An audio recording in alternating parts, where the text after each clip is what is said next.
Salut à tous, j'espère que vous allez bien, moi ça va. Aujourd'hui, ce que je vais vous présenter dans cette vidéo, c'est les différentes typologies de cheveux parce que dans ma vidéo de présentation que je te laisse en i juste ici, j'ai abordé les différents types de cheveux et ça n'a pas été compris par certains. Donc c'est parti, on aborde ce sujet. Allez, on va aborder tout d'abord le point historique. C'est en faisant le montage de cette vidéo que j'ai constaté qu'il y avait une forte ressemblance. C'est André Walker qui a mis en place cette typologie parce qu'il était styliste et ensuite il voulait en fait créer une gamme de produits pour les cheveux et il s'est dit mais attends là gars, il y a plusieurs types de cheveux dans le monde, est-ce que tu le sais ou pas? Donc, il les a classés en 4 catégories que vous trouvez juste ici. Il a décidé de la première catégorie, c'était les cheveux lisses. La deuxième catégorie, c'est les cheveux ondulés et la troisième catégorie, c'est les cheveux frisés. La quatrième, ce sont les cheveux crépus. Donc il les a découpés en plusieurs petites parties. Moi je me situe dans un type de cheveux 3A voire 3B et que ma fille se situe dans un type de cheveux 4A à 4B.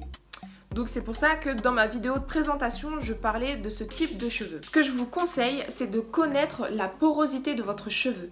La porosité d'un cheveu, c'est la capacité d'absorption de votre cheveu et de garder l'hydratation. Par exemple, il y a un test qui existe, c'est le test du cheveu dans un verre. On a dit un cheveu, pas une touffe de poils. Si vous mettez le cheveu dans votre verre et que vous le laissez poser 5 minutes, si votre cheveu reste à la surface de l'eau, c'est que votre cheveu est peu poreux. Ça, c'est le type de ma fille.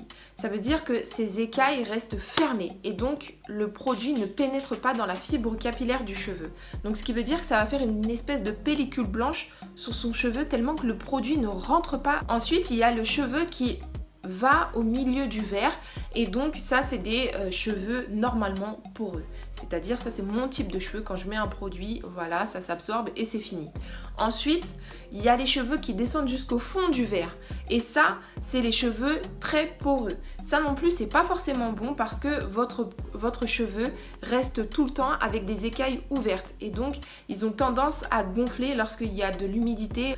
Ensuite, ce qu'il faut connaître, c'est votre cheveu. Essayez d'analyser votre cheveu, c'est indispensable. Ça veut dire que vous prenez un cheveu dans votre brosse et vous regardez précisément, vous le tirez, vous regardez, par exemple, vous le sentez. Je tiens quand même à préciser que c'est le sentir touché, pas nasal, on ne sait jamais. Si c'est épais ou fin, ou si quand vous le tirez, il se casse direct, c'est que vous avez un cheveu cassant. Là, si par exemple je touche, je sais que j'ai des cheveux secs. Mais quand je tire mon cheveu, j'ai des cheveux fins et peu cassants. Par exemple, ma fille, elle a les cheveux épais et peu cassants. Mais ils sont peu poreux. Ce que je cherche comme produit, c'est des produits qui ouvrent les écailles pour qu'ils puissent laisser passer le produit. N'hésitez pas à me le mettre en commentaire. Voilà, on en a terminé pour cette vidéo. J'espère que cette vidéo vous aura plu. N'hésitez pas à vous abonner et à liker. Et on se retrouve très vite pour une nouvelle vidéo. À bientôt.